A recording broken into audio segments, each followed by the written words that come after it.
Sun travels வடமாகாணத்தில் சட்டப்பூர்வமான அனுமதியுடன் இயங்குகின்ற visa consultant and ticket agent. உங்கள் பெறுமதியான கடவுச்சீட்டுகள் ஆவணங்களுக்கு பாதுகாப்பான அனுமதி பெற்ற நிறுவனம் சன் டிராவல்ஸ்.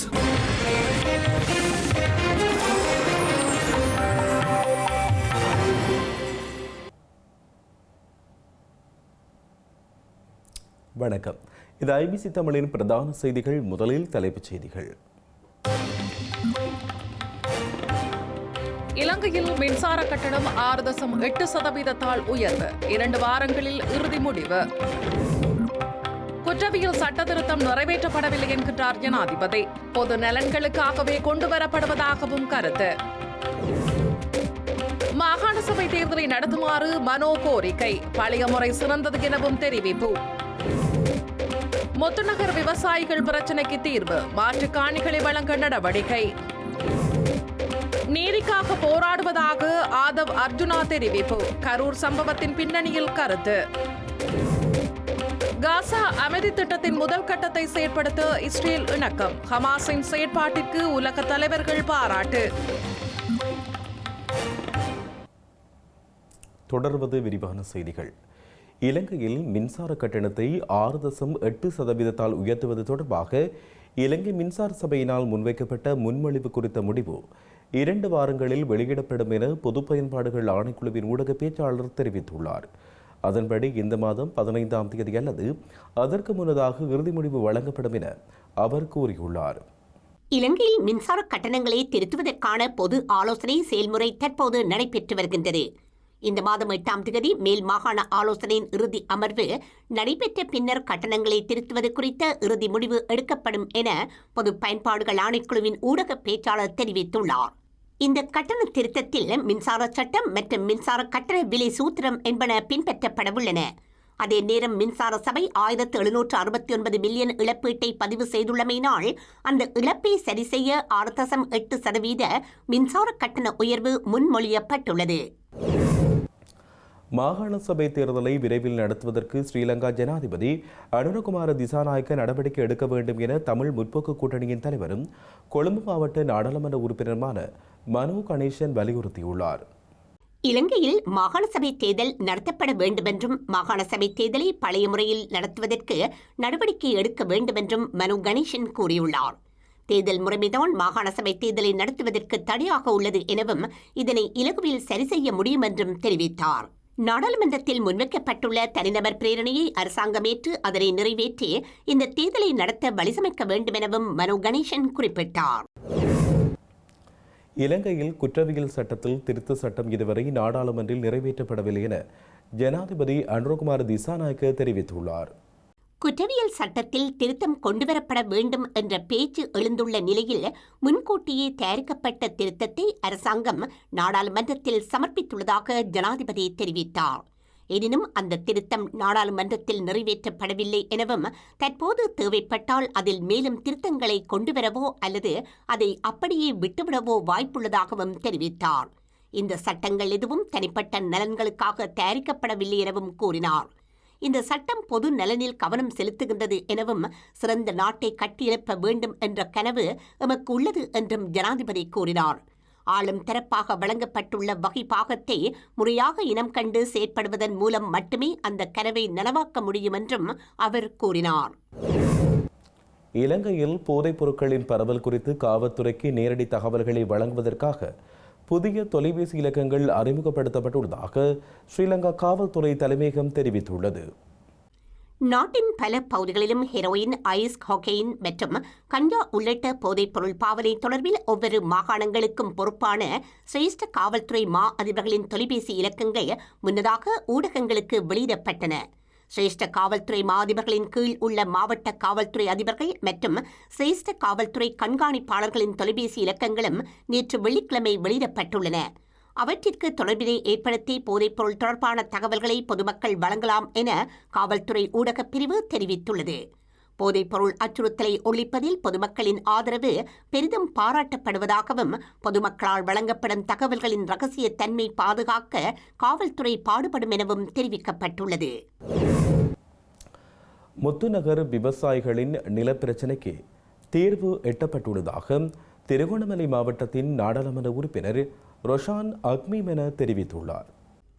திருகோணமலை முத்துநகர் விவசாயிகளது காணி விவகாரம் தொடர்பிலான விசேட கலந்துரையாடல் ஒன்று இன்று மாவட்ட செயலகத்தில் இடம்பெற்றது.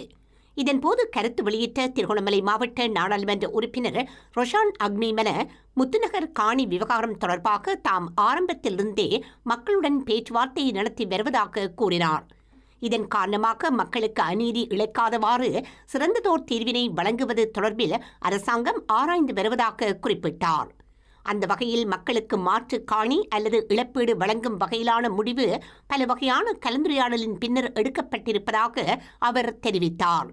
அந்த வகையில் பொதுமக்களுடன் கலந்துரையாடி தனிப்பட்ட முறையிலான அவர்களது முடிவுகள் குறித்து தரவுகளை பெற்றுக்கொண்ட பின்னர் அவை பகிர்ந்தளிக்கப்படும் எனவும் அதற்கு கால தாமதம் ஏற்படும் எனவும் அவர் தெரிவித்தார். எவ்வளவு கால அவகாசம் ஏற்படும் என்பது குறித்து அறியாத பொதுமக்கள் தமக்கான தீர்வினை யாரேனும் தருவதாக கூறினால் அவர்கள் பக்கம் சென்று அரசாங்கத்திற்கு எதிராக செயற்படுவதாக அவர் குறிப்பிட்டார்.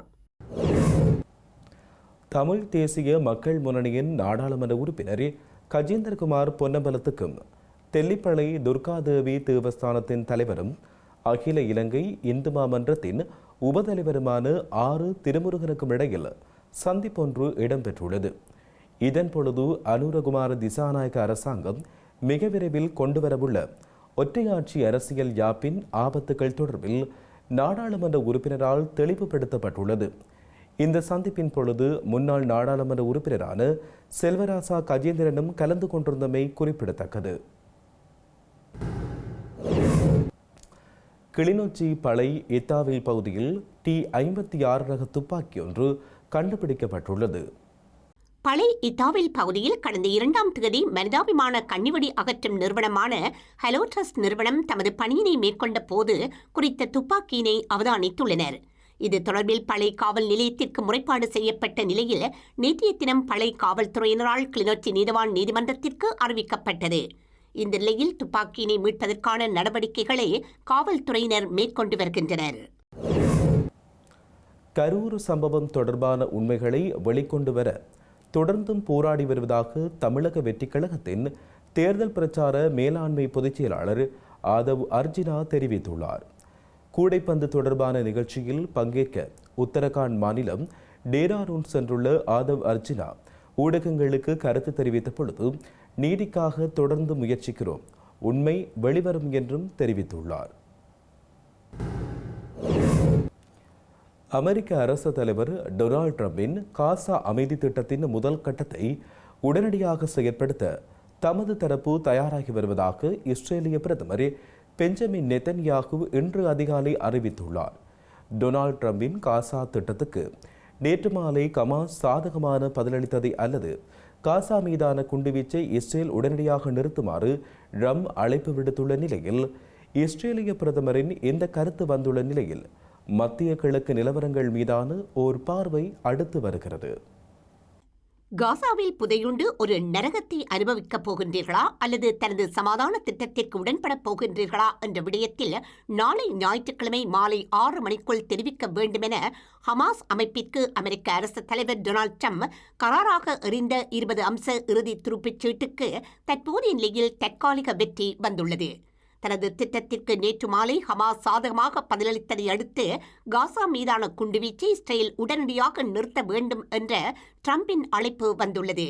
முன்னதாக நாளை மாலை 6 மணிக்குள் ஹமாஸ் தனது திட்டத்திற்கு உடன்படவில்லை என்றால் இதற்கு முன்னர் யாரும் பார்த்திராத வகையில் அனைத்து நகரங்களும் வெடிக்கும் என ட்ரம்ப் நேற்று காலை எச்சரித்த நிலையில் அவரது காசா அமைதி திட்டத்தின் முதல் கட்டத்திற்கு ஹமாஸ் நேற்று மாலை உடன்பட்டது.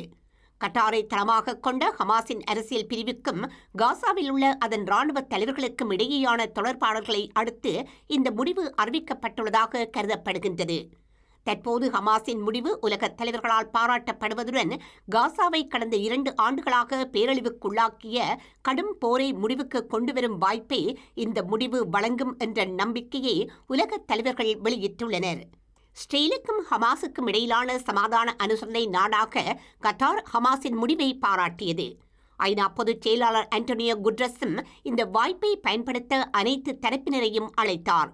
ட்ரம்பின் இந்த அமைதி திட்டமானது காசாவில் தடுத்து வைக்கப்பட்டுள்ள பணிய கைதிகளை 72 மணி நேரத்திற்குள் விடுவிப்பது மற்றும் ஹமாஸ் இயக்கத்தை நிராயுத பாணியாக்கும் விடயங்களை உள்ளடக்கியுள்ளது.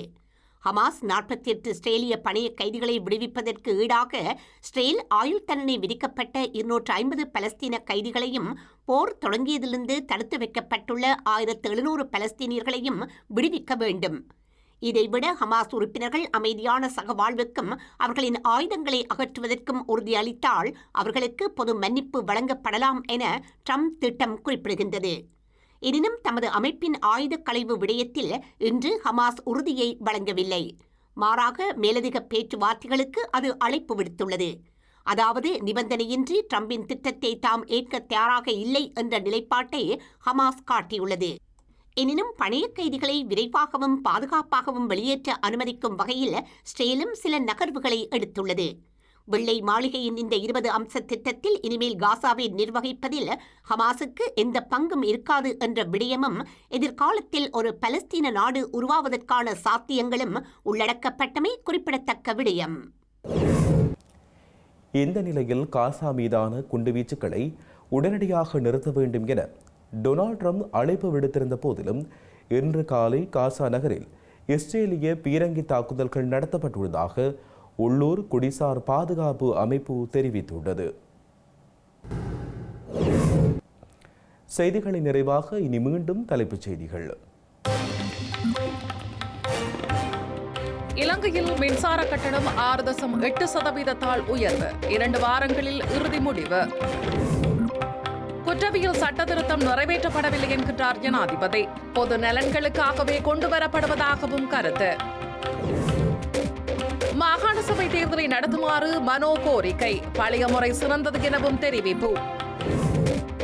முத்துநகர் விவசாயிகள் பிரச்சினைக்கு தீர்வு, மாற்று காணிகளை வழங்க நடவடிக்கை. நீதிக்காக போராடுவதாக ஆதவ் அர்ஜுனா தெரிவிப்பு, கரூர் சம்பவத்தின் பின்னணியில் கருத்து. காசா அமைதி திட்டத்தின் முதல் கட்டத்தை செயற்படுத்த இஸ்ரேல் இணக்கம், ஹமாஸின் செயற்பாட்டிற்கு உலக தலைவர்கள் பாராட்டு.